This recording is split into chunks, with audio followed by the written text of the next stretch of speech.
नमस्कार.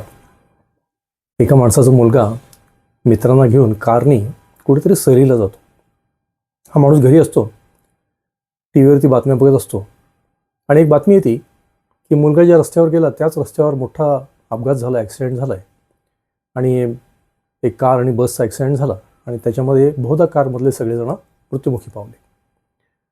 हा मुलगा त्याच दिशेने गेला असल्यामुळे हा चिंतित पडतो.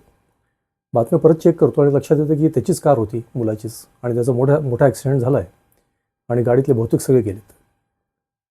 याला अतिशय दुःख होतं, अतिशय अस्वस्थ होतो आणि चौकशी करायला लागतो, पोलिसांना फोन करतो आणि मग कळतं की त्या गाडीतले सगळेजण दगावले, पण या माणसाचा मुलगा आश्चर्यकारकरित्या वाचला आहे.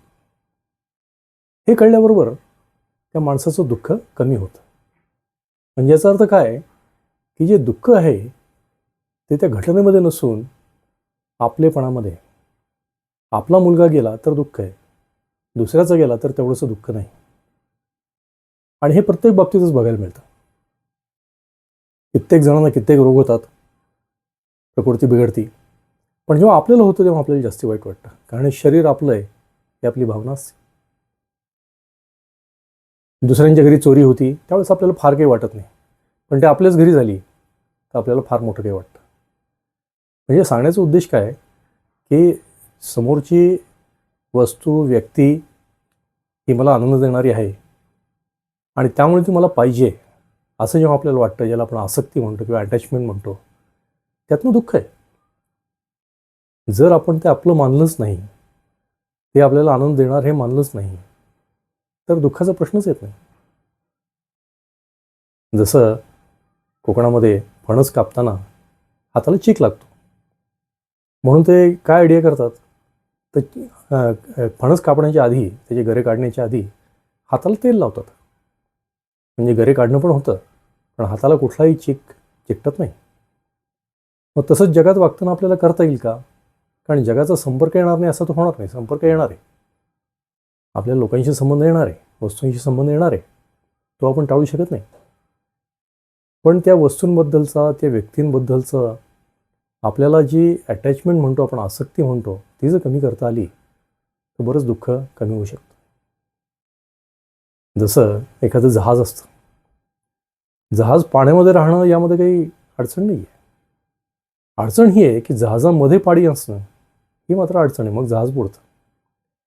तर असं आपण सुद्धा जगामध्ये असणं याच्यामध्ये काही चूक नाही आहे, लोकांबरोबर राहणं याच्यामध्ये चूक नाही, वस्तू बाळगणं यातही काही चूक नाही आहे, पण त्या वस्तूंची आसक्ती बाळगणं हे मात्र गडबडीचं आहे आणि त्यातनं खरी सगळी गडबड सुरू होती. मग आता आपल्याला ही आसक्ती का आहे आपल्याला हे थोडंसं समजावून घ्यावं लागेल मानसशास्त्रीय दृष्टीने. तर आसक्ती म्हणजे काय?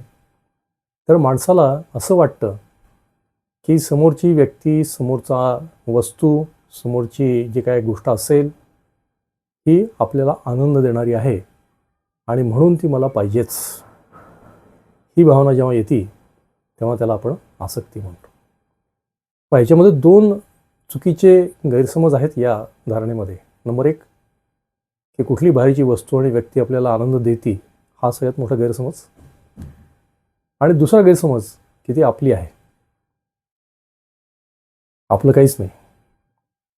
आपलं शरीर असो, कुठली वस्तू असो, व्यक्ती असो, हे सगळे उत्पत्ती, स्थिती आणि लय या चक्राकार गतीमध्ये फिरत आहेत. आज जे आपलं आहे ते उद्या अजून कोणाच तरी असणार आहे, परवा अजून कोणाच तरी असणार आहे.